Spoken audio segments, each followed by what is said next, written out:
सुस्वागतम पिलामाने आज वीडियो रे आमे देखिबा गुरु दिवस को नै एक सरल संक्षिप्त एवं सुंदर भाषणटीए आसंतु आरंभ करिबा।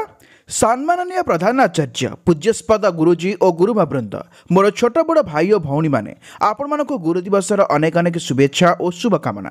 आपण माने समस्त जानती आज होची सेप्टेम्बर मास 5 तारिख जो दिन को समग्र देश में गुरु दिवस रूपे पालन करा जाउछि। एही परि एक शुभ मुहूर्त रे आपण मानको किछि कहिबार सुजोग देइथिबारु मोर श्रेणी शिक्षकंकु धन्यवाद जणाइबा सह मु निजकु धन्य माने करूछि। पवित्र गुरु दिवसर महान अवसर रे ए देशर अगणित शिक्षक शिक्षयित्री को मोर भक्ति भरा प्रणाम जनाई मोर वक्तव्य आरंभ करने को चाहिए। आपण माने समस्ते अवगत थिबे आज एही दिनटी को काहेकि गुरु दिवस रूपे पालन करा जाए।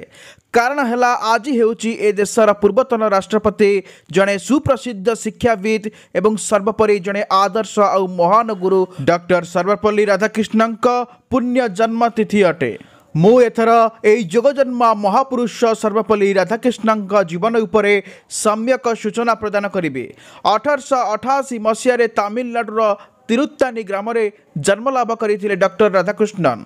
तांका बापांका नाम थिला सर्वपल्ली वीरस्वामी और माता थिले सर्वपल्ली सीतामा। बापा सर्वपल्ली वीरस्वामी ग्राम्य जमीदारी रे थिले जने साधारण रेभिन्यू कर्मचारी। तांकर स्वल्प दरमारे राधाकृष्णन का पाठपढ़ा बहुत कष्टकर थिला तथापि जने मेधावी छात्र हिसाब रे से पाउथिले छात्रवृत्ति तांको पाठ पढ़िबारे बेस सहाय्य करुथिला। कृतित्वर सह मैट्रिकुलेशन परीक्षा रे उत्तीर्ण हेबा परे राधाकृष्णन मद्रास ख्रिस्टियन कॉलेज रो दर्शन शास्त्र रे 1906 मसीह रे बीए और परे परे एमए डिग्री रे हासिल करिथिले।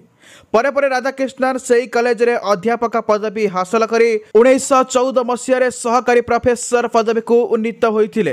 परे परे राधाकृष्णन 1918 मसीह रे महेशूर विश्वविद्यालय मुख्य अध्यापक और तापरे 1921 मसीह रे कलिकता विश्वविद्यालय प्रोफेसर पदवी मंडन करथिले। एतद व्यतीत राधाकृष्णन आंध्र और बनारस विश्वविद्यालय कुलपति हेबार गौरव हासिल करथिले। राधाकृष्णन बहुमुखी प्रतिभा तांको विभिन्न क्षेत्र में गौरव और सम्मान आनी देइथिला। दर्शन शास्त्र रे थिला तांकर अगाध पांडित्य जहाँ तांको बहुत सम्मान आनी देइथिला। से किछि काल पई रूसिया रे भारतर राष्ट्रदूत रूपे कार्य निर्वाह करथिले और राजनीति क्षेत्र में तांकरे अगाध दक्षता प्रदर्शन करि परिथिले।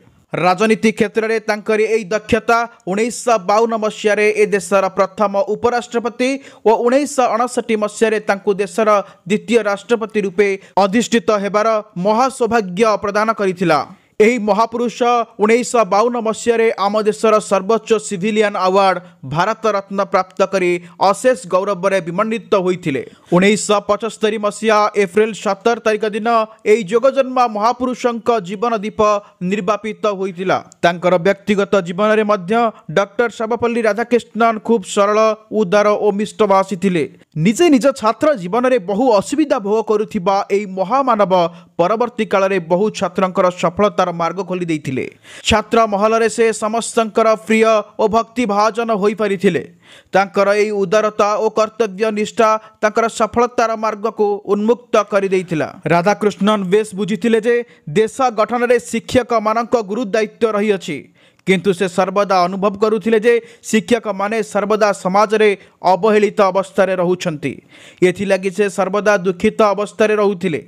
परे जेतेबेले तांका जन्मदिन पालन लागि व्यवस्था करागला से कहिथिले तांकर जन्मदिन को तांका पई नुहे बरं शिक्षक मानक सम्मानार्थे पालन करा जाऊ। तांकर एई अनुरोध को रक्षा करी 1962 मसीह प्रतिवर्ष एही दिनटी को गुरु दिवस रूपे पालन करा जाई आसुछि।